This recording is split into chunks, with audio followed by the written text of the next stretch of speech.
Marco, in the end, a non-deserved defeat. Yeah, I would say the result could be also 5-3 for us. We had a lot of chances, we didn't score, and then against good teams, they punish you. I think we played a good football. We played open football. We scored. We created a lot of chances and scored some chances.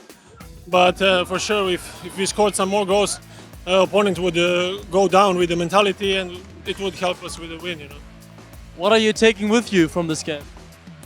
Yeah, we saw how strong and intense football is in England, and we will try to take it and do the same in the German Bundesliga. And I think with this game, we have some positives, but also we have to learn on our mistakes. Unser Doppelpacker Pascal, kann man sich trotz der Niederlage dann über die 2 Tore freuen?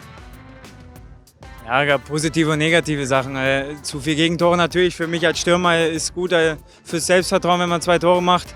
War noch ein Abseitstor, weiß nicht, ob es Abseits war draußen, aber tut natürlich trotzdem gut.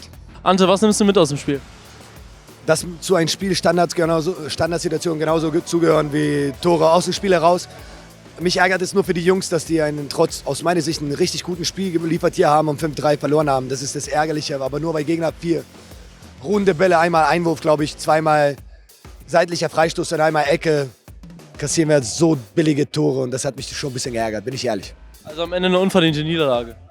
Nö, aber für mich war einfach nur ein Zyklus am Ende des Trainingslagers, den ich sehen wollte, was wir hier geliefert haben, und damit bin ich sehr zufrieden, weil ich habe ja damals allen gesagt in Aue, dass es kein Zustand der Mannschaft ist, sondern wir haben das Spiel gespielt, den müden Zustand.